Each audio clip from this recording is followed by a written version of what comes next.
एक होता है इंडेमिक। इंडेमिक वैसे बीमारियों को कहते हैं जो हर लगभग हर देश में पाए जाते हैं, और ये अचानक आते हैं, लेकिन ये बहुत ज्यादा लोगों की जान नहीं लेते हैं और फैलते बहुत तेजी से हैं। जैसे हम लोग के यहाँ मलेरिया मच्छर से बहुत तेजी से फैलता है, चेचक बहुत तेजी से फैलता है, लेकिन बहुत लोगों का ये जान नहीं लेता है, कुछ लोग का ही ले लेता है जान, तो ये इंडेमिक में आता है। इसके बाद खतरनाक रूप लेता है आपका इपीडेमिक। इपीडेमिक एक बहुत तेजी से फैलने वाली बीमारियों को कहते हैं, लेकिन ये कुछ खास एरिया में ही फैलते हैं, एक ही देश तक रह जाएंगे या एक से दो देश में, पूरी दुनिया में ये प्रभाव नहीं डालेंगे। जैसे स्पेन में आज से 100 साल पहले फैला था, स्पेनिश फ्लू फैला था।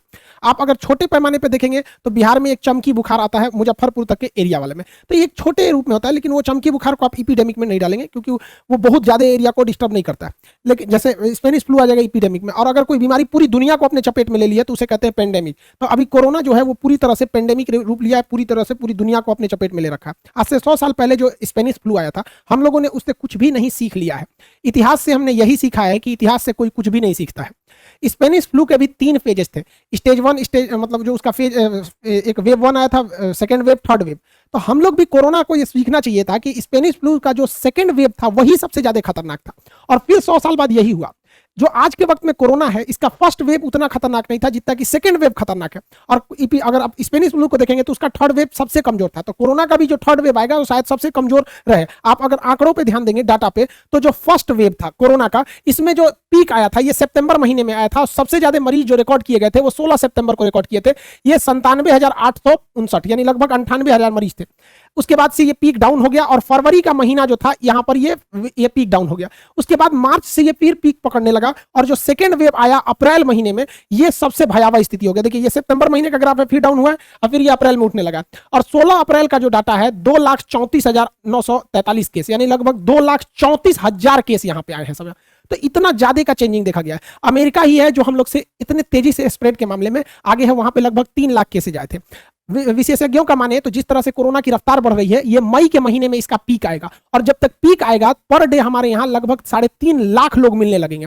और ये जो मरीज मिलेंगे, ये ज्यादातर अब जो मरीज मिलेगा उसमें बच्चा और बूढ़े नहीं रहेंगे, मेन जो वर्किंग कैपेसिटी है, हमारे वर्किंग पीपल है, युवाओं में ये मिलेगा, क्योंकि बच्चों की इम्यूनिटी मजबूत है, और जो बूढ़े हो गए हैं 40-45 से ऊपर है, उनका वैक्सीनेशन का काम हो गया, उनके बचने की संभावना बहुत ज्यादा है। तो अभी तो पीक नहीं आया, हम लोग पूरे दुनिया में टॉप करेंगे कोरोना में इतनी तेजी से फैलने के लिए यहाँ पर। और इस बार का जो कोरोना है ये बहुत ज्यादा लीथल यानी खतरनाक है। आप देखेंगे इतने ज्यादा भीड़ होने की वजह से हॉस्पिटल में बेड नहीं है। और रही बात गवर्नमेंट या प्रशासन की और पब्लिक की, तो ये लोग अभी उतने तैयार नहीं और बहुत हल्के में ले रहे हैं। पहले जब कोरोना आया था तो ट्रेन की बोगियों को काटकर कोरोना वार्ड बनाया जा रहा था। दिल्ली में डीआरडीओ ने अपना हॉस्पिटल बना दिया, राधा स्वामी सत्संग को बड़े हॉस्पिटल में कन्वर्ट किया गया था, हजारों करोड़ रुपए आए थे, जबकि उस समय 98,000 केस ही सबसे ज्यादा रिकॉर्ड किया गया था, और यहाँ पर डे 2 लाख से ज्यादा मिला है, फिर भी इतना एग्रेसिव रोल में कोई नहीं है। हॉस्पिटल में बेड्स कम है, बेड को तो गोली मारिए भाई, शमशान घाट में लाइन लगा के वहां लाशें जलाई जा रही हैं, वहां पर लाशों को रिकॉर्ड ना करे, वहां पर बाउंड्री चलाई जा रही है। हालांकि प्रशासन कह रहा है कि इसका मतलब इसका जो असर है या फिर इससे जो इन्फेक्शन है बाहर तक ना आए, इसलिए इसको किया जा रहा है। कब्रिस्तान का भी वही हाल है। इस बार जो मौतें हो रही हैं उसके पीछे सबसे बड़ा रीजन क्या है कि इस बार सांस की समस्या वाला प्रॉब्लम बहुत ज्यादा आ रहा है, और ऑक्सीजन कहीं है ही नहीं है। वेंटिलेटर पर जितने मरीज पड़े हैं उनके लिए ऑक्सीजन मिलना बहुत ज्यादा दुर्लभ हो गया।